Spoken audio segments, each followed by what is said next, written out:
I'm back on the South American continent, the Republic of Colombia.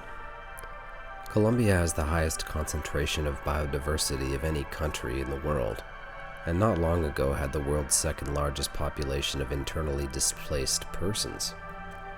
President Santos' efforts to settle conflicts are visible in the chaos of brand new freedom and an integrated FARC. When a dozen soldiers with machine guns walked slowly past me on my street at 2 a.m, the weirdest part was that they all looked about 16 years old. What could they possibly know about the Andean diplomatic crisis? The Basilica of Our Lady of Lourdes is a parish temple of Catholic worship under the Marian invocation of the Virgin of Lourdes. The original building had a roof of straw and was built by Antonio Maria Garzon. The current temple was designed by Bogota architect Julian Lombana in 1875 and consecrated in 1904.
In Lima, I was lucky enough to make a friend, Alejandro.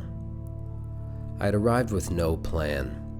I found out which church had the largest organ in the city, walked in, and he was there practicing, and he offered to take me to the 3 best instruments in town. Clínica Stella Maris is a hospital and hospice with this chapel and organ. Stella Maris means Star of the Sea, and is an alternate name for the Virgin Mary used by sailors.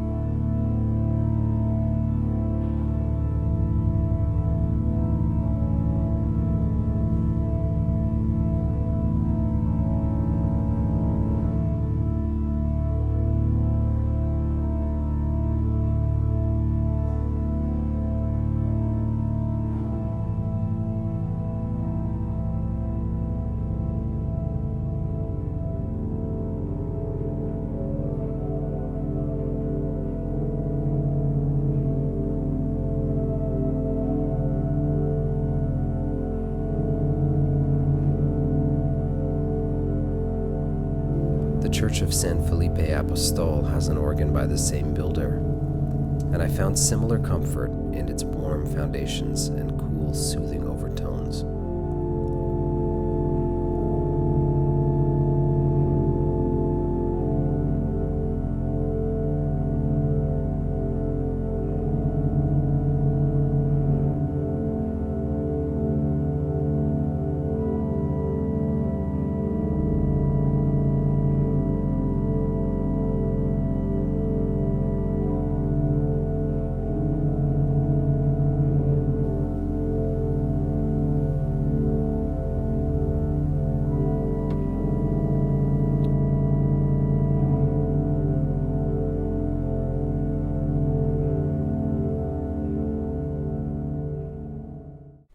The Basilica of Maria Auxiliadora in Lima, where I first found Alejandro, is the main religious building of the Salesian congregation in Peru.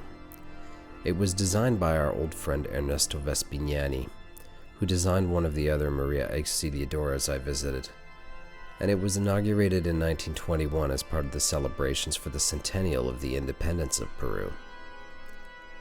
The organ from the House of Tamburini in Crema has 34 real registers and a remote console which makes for a pretty exciting experience playing.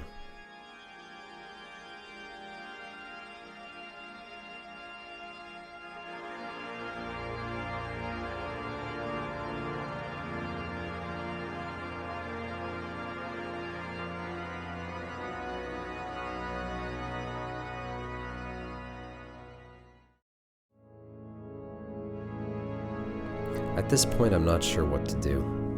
I hadn't planned Colombia or Lima.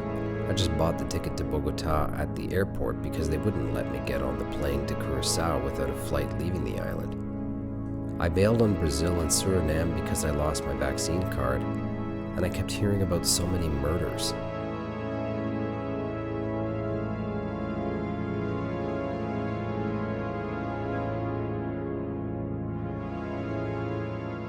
Looking back over the previous few months, there was one organ I played which seemed to give the most exciting and different sounds, and I constantly felt that I would have to return to make more music on it.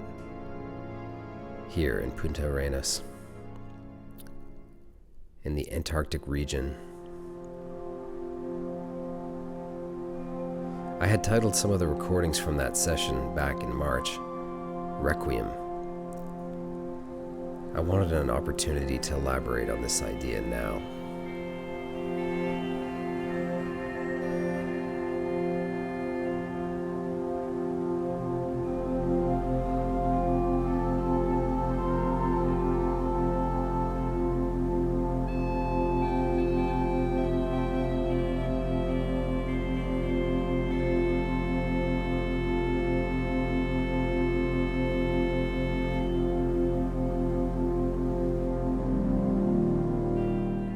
Without any confirmation from the church that I'd be allowed to record, I booked a trip back for a week.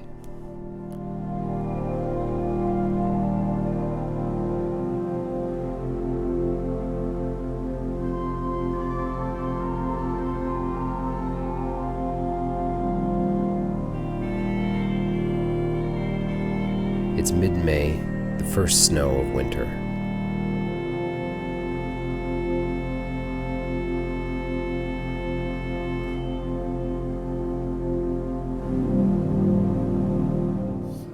If I play the first 5 notes of a C major scale, let's hear them normal, and then on the chorale,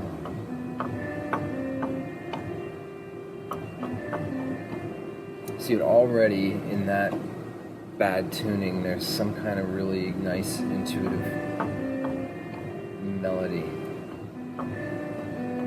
and then this flute, Camino flute, I think is probably what it is also brutally out of tune.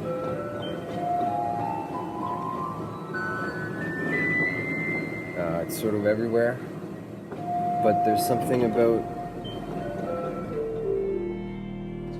Jesus, my brother, and that's Jesus, and this is I don't know, just a brother, and Jesus has got his arm around this brother. It's a lovely picture. On the way to the airport, I asked my cab driver about the Nissan LX Saloon. He said the car was a bestseller and is cheap to repair, making it a favorite of cabbies in South America.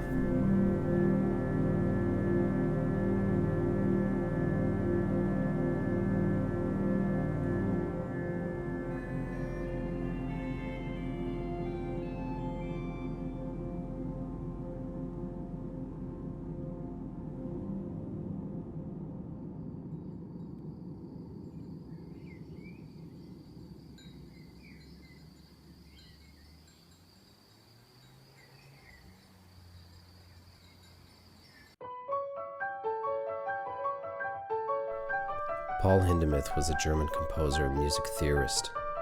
After serving in the Imperial German Army as a bass drum player and a sentry in Flanders, where he was nearly killed several times, He became an indispensable person in the German music scene of the 1920s, playing at the inaugural Modern Music Festival at Donaueschingen, making theater music, and was stylistically sardonic and edgy like his contemporary Bertolt Brecht.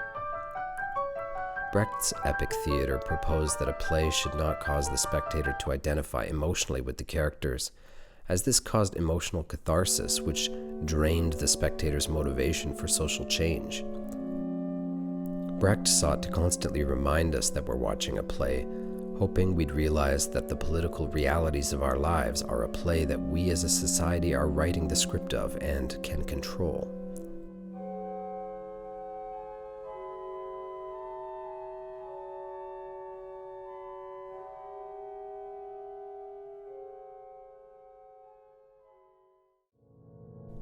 I studied Hindemith in my early 20s because his foundation of music scales, harmonies, and hierarchical relationships between pitches was based on the harmonic series.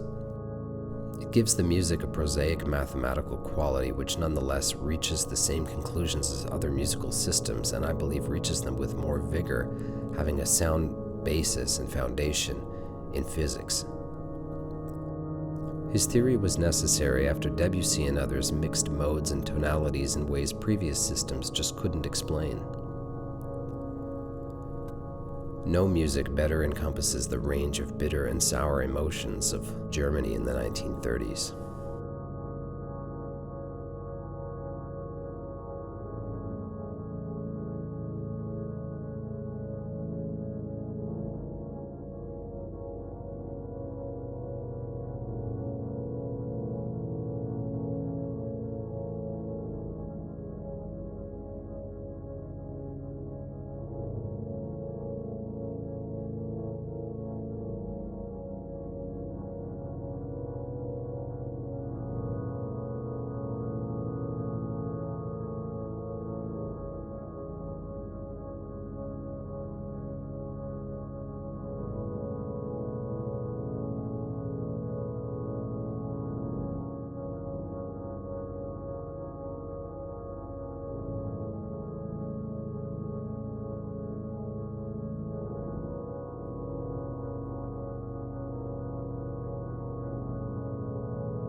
I felt my trip would not be complete without a visit to an organ builder. Compared with oil heating, the material we need is about 25% from the oil. Pear. Yeah. Okay. Yeah.